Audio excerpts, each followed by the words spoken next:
오늘 우리에게 주신 말씀은 시편 109편 26절로 31절 말씀입니다. 제가 봉독하겠습니다. 거룩하신 하나님의 말씀입니다. 여호와 나의 하나님이여 나를 도우시며 주의 인자하심을 따라 나를 구원하소서. 이것이 주의 손이 하신 일인 줄 그들이 알게 하소서. 주 여호와께서 이를 행하셨나이다. 그들은 내게 저주하여도 주는 내게 복을 주소서. 그들은 일어날 때에 수치를 당할지라도 주의 종은 즐거워하리이다. 나의 대적들이 욕을 옷 입듯 하게 하시며 자기 수치를 겉옷같이 입게 하소서. 내가 입으로 여호와께 크게 감사하며 많은 사람 중에서 찬송하리니 그가 궁핍한 자의 오른쪽에 서사 그의 영혼을 심판하려 하는 자들에게서 구원하실 것이미로다. 아멘. 2025년 마지막 날 주님의 전에 나와 우리가 함께 예배할 수 있음에 하나님께 감사드립니다. 우리가 오늘 이 시간이 한 해를 마무리하는 이 시간이지만 단순히 시간이 지나갔음을 확인하는 자리가 아니라 우리를 여기까지 인도하신 하나님의 손길을 다시 한번 고백하는 시간이 되길 소망합니다. 함께 오늘 나눌 말씀을 통해서 하나님의 손길을 구하면서 그 손길을 경험하는 저와 여러분 되기를 주님의 이름으로 축복합니다. 오늘 본문인 시편 109편은 성경에서도 읽기 쉽지 않은 시편입니다. 구조로 보면 개인적인 탄원시이지만 내용적으로 보면 저주시입니다. 표제에 따르면 다윗의 시라고 적혀 있는데 다윗이 거짓된 말과 고발로 매우 힘든 상황을 보내고 있는 상황을 우리가 알 수 있습니다. 공격을 받고 있는 상황인 것이죠. 이유 없는 미움, 선을 악으로 갚는 사람들, 그리고 관계가 파괴되는 그러한 경험들을 하고 있는 것이죠. 이렇게 억울하고 난처한 상황 속에서 다윗에게는 기도밖에 방법이 없었던 것으로 보입니다. 우리가 삶을 살아가면서 일상생활 속에서 사람들과의 단절, 이유 없이 미움을 받는 그런 상황을 경험하신 분이 혹시 계십니까? 나는 좋은 의도를 가지고 했지만 돌아오는 것이 미움 혹은 뒷말이나 욕으로 돌아오는 경우가 있죠. 내가 하나님께서 주신 감동으로 이러한 일을 좋은 일을 또는 헌신하고 수고하였는데 시기와 질투로 내가 행했던 일들이 평가절하되는 일도 덜어 있습니다. 이렇듯 다윗이 자신의 그 억울한 상황을 호소하고 있는 것입니다. 그러면서 이 109편 서두에는 악인들에 대해서 저주하는 말을 쏟아내고 있죠. 한번 생각해 보면 좋겠습니다. 얼마나 억울하고 답답했으면 이것을 노래로까지 만들어서 불렀을까? 해결되지 않는 문제로 다윗이 그 상황을 해결할 수 없기 때문에 그 답답한 마음을 표현하고 있는 것입니다. 그래서 그 내용들을 살펴보면 그 악인을 심판해 달라라고 하나님께 요청하고 있습니다. 이 시편을 읽다 보면 이런 생각이 들기도 합니다. 우리 예수께서 원수를 사랑하라고 하셨는데 어떻게 이런 기도를 할 수 있지라는 생각이 들기도 합니다. 그러면서 이 다윗의 기도는 과연 옳은 기도인가 하는 의문이 생기는 것이죠. 성경은 이 기도에 대해서 옳다 그르다라고 말하고 있진 않습니다. 근데 중요한 것은 이것이죠. 다윗은 이 저주를 자신이 직접 실행하지 않았고 이 자신이 갖고 있는 모든 분노와 억울함을 하나님께 가져갔다라는 것이 중요합니다. 이 시편 109편은 저주를 말하고 있지만 이 복수를 선언하는 말이 아니라 하나님께 판단을 맡기는 기도라는 것을 우리가 깨달아야 합니다. 그래서 다윗이 이렇게 기도하고 있는 것입니다. 하나님, 이 문제는 제가 해결할 수 없습니다. 제가 이 복수를 갚지 않겠습니다. 주님께서 판단해 주십시오. 이렇게 말하고 있는 것이죠. 성경은 우리에게 아무 일 없는 척 기도하라고 말하지 않습니다. 오늘 이 시간에 여러분 안에 정리되지 않는 감정 그대로 하나님 앞에 나아오라고 말하고 있습니다.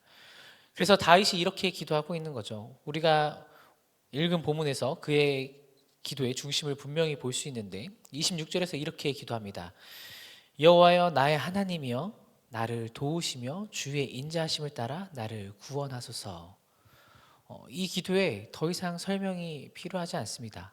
도우소서라고만 다윗이 말하고 있죠.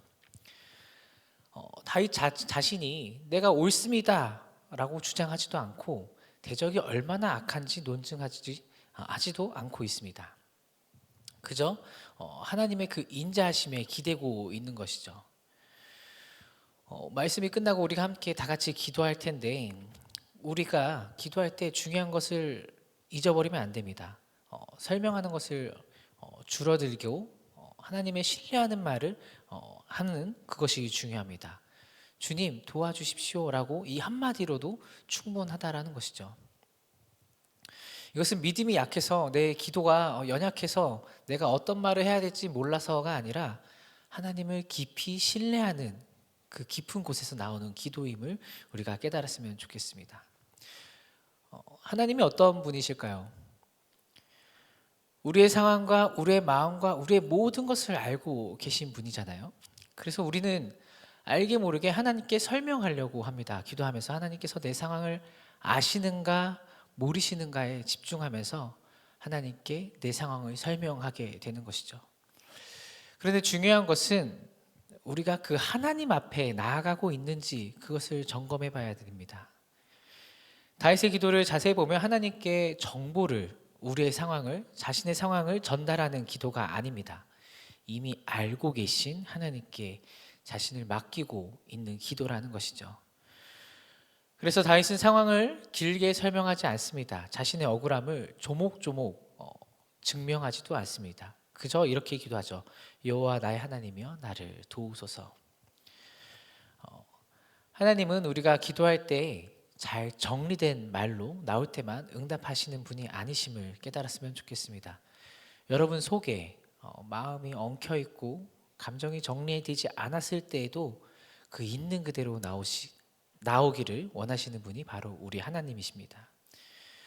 그래서 우리의 기도는 하나님을 설득하는 시도의 시간이 아니라 이미 모든 것을 아시는 하나님 앞에 나아가는 시간이라는 것이죠.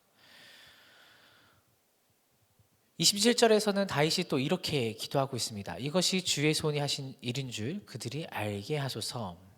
다윗이 정말로 원하는 것은 무엇일까요? 다윗이 원하는 것은 결백이 증명되는 것이 아닙니다. 대적이 즉시 무너지는 것도 아닙니다. 다윗이 원하는 것은 이 일을 통해서 하나님의 손에서 나온 이 일이 하나님 손에서 나온 일이다라는 것을 드러내고 싶어 하는 것이죠. 신앙의 성숙은 내가 옳았는가를 증명하는 데 있지 않습니다. 우리가 삶을 살아가면서 하나님이 살아 계시는가, 하나님께서 일하고 계시는가를 드러내는 것이 바로 우리의 신앙의 여정입니다. 우리의 기도를 통해서 사람을 어떻게 설득할지 고민하는 시간이 아니라 온전히 하나님께 나의 상황을 맡기면서 하나님의 손이, 하나님의 그 일하심이 드러나는 것을 우리가 기억해야 합니다.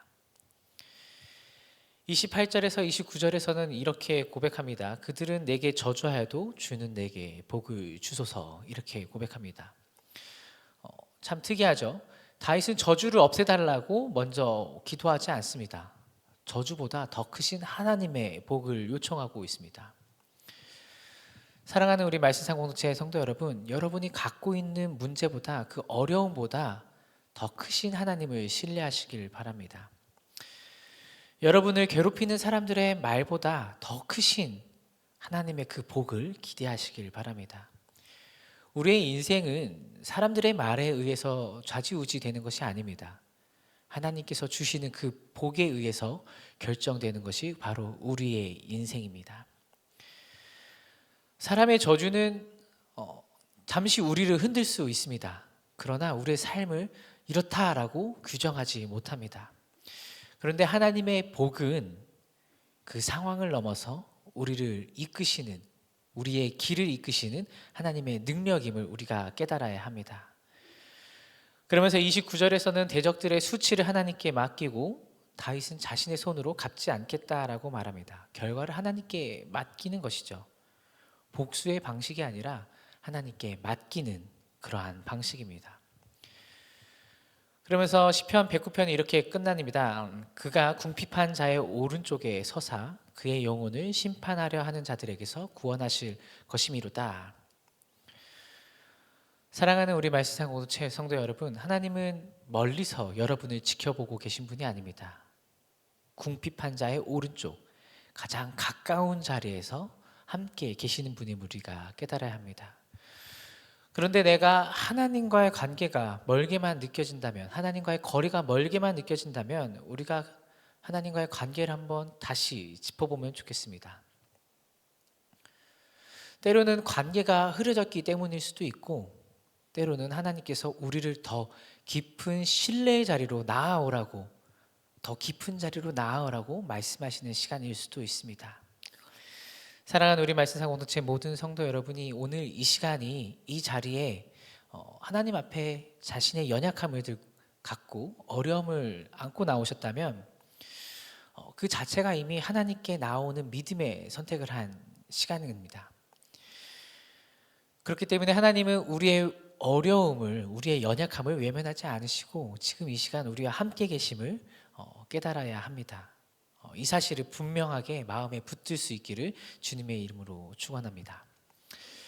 오늘 이 새벽에 우리가 함께 기도할 텐데 우리의 상황이 완전히 바뀌지 않더라도 다윗은 분명히 하나님을 붙잡았던 것처럼 우리도 오늘 이 시간 하나님을 신뢰하면서 하나님만을 붙들고 나아가는 저와 여러분 되기를 주님의 이름으로 축복합니다.